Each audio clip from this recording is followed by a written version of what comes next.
Putang ina ninyong lahat. Martin Romualdez, Lisa Marcos, Bongbong Marcos.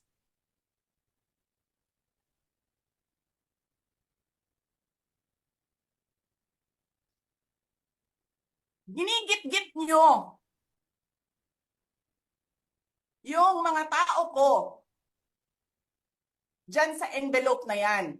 Lisa Marcos, naalala mo, nagpadala ka sa akin ng video? Sinabihan mo ako saan kukunin ang pera.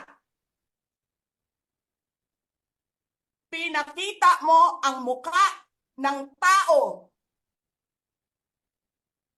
doon sa video message mo. Hi, this is she's been working with us for the longest time. We trust her. You sent me written instructions about money. Millions a month.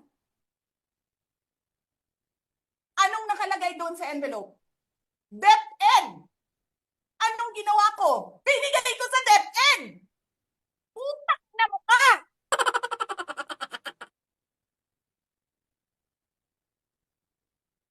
Wala ka ngang posisyon sa gobyerno, namimigay ka ng pera ng gobyerno eh.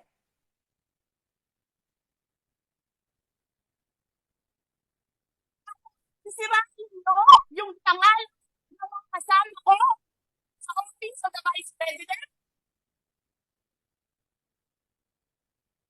Sasabihin nyo sa mga tao, nakaw yan, confidential funds yan. Niwala nga kayong isang proof na confidential funds yan. Naniwala lang kayo sa isang babae na ang pangalan ay Gloria Mercado na nagsabi confidential funds yan, na hindi nyo nga nilabas na wala pang confidential funds, meron ng white